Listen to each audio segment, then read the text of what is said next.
Good afternoon. My name is Reyes, and I'm going to talk to you about verb tense because it is a part of the structure of the semester, modals, and conditionals. So I'm going to show you this topic of the interactive way because it's less bored. So, verb tense in writing are sets of verb forms that are used to convey the time at which an action occurs, like in past, in present, or in future.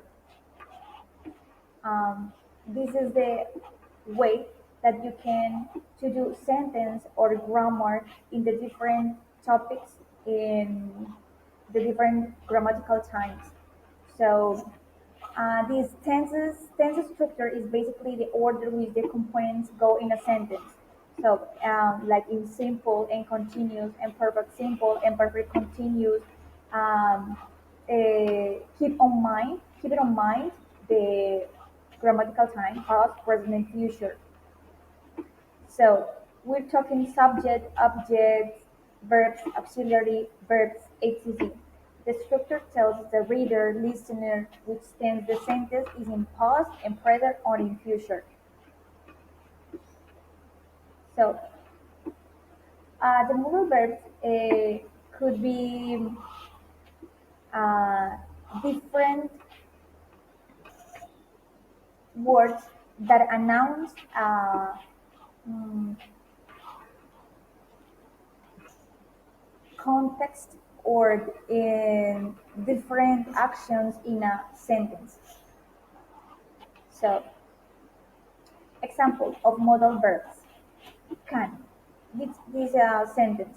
Forgive me. Can you tell me what time is it? What time is? Excuse me. It will be like it meaning depends on that. What do you want to say? You can use it express some possibilities or requests, or to say that you are able or qualified for something. The second one is we could meet up today. It refers to these modal verbs is the past form of can. Its meaning is the same, but the verb tense express something that has already happened, or it is also used to give alternatives. May. The sentence here is, may I speak now? It will be like, this is a variation of the verb can, but it is a more formal modal verb. If you want to ask permission, this is a good form. With it, you can count or state a possibility. The four is he might. The sentence is he might come tonight. It will be like for suggestion or possibility. This verb expresses it clearly. Its use depends on the context, being much more flexible than may. The five is will. The sentence is you will find it. So this is a verb that talks about the future, like predictions, questions, or concern. It states that it is possible or already feasible that something will happen later. Okay. Then the sixth point is would. It talks about habits that you did before. It can also be used in the future tense, or if your intention is to show that you are willing to do something or to establish conditions. Okay, the seven is must. The sentence is you must be joking. So express necessity or strong suggestions. It also implies that you can assume about something. Okay. Shall. Shall. We shall dance together, sir, my lady. It will be like this is a verb. It's not very common because it is formal. Its meaning is like that of the verb will. It expresses something in relation to what can happen. The next one is should. You should listen to me is the sentence.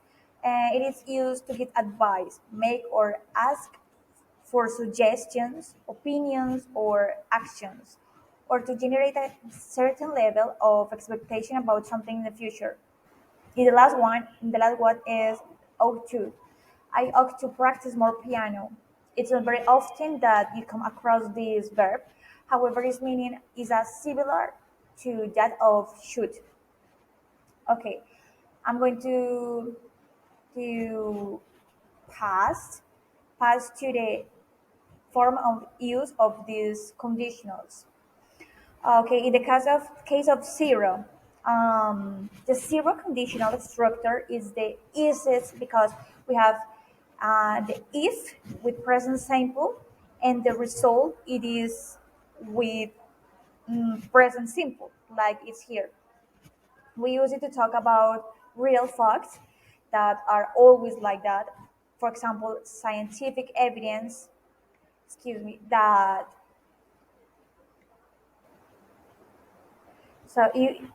we use it to talk about real facts that are always like that. For example, scientific evidence and ceilings. Let's see it in an imaginary text. I'm making a color chart and I say, if you mix red and yellow, you will have orange, whatever happens. It will be like if I mix red and yellow, you get orange. So we use this conditional zero as another example. If you cut yourself, you bleed. We can also use it as things that will always happen to us without exception. As for example, if I drink coffee, I don't sleep. Let's say for people who know that after drinking coffee and cannot sleep, we can use this conditional zero. So in the conditional first is the structure of this first conditional is if plus present simple plus will more infinitive in probably situations. The second conditional is if plus past simple, would plus infinitive. It's like things that are not probable situations, like unreal situations.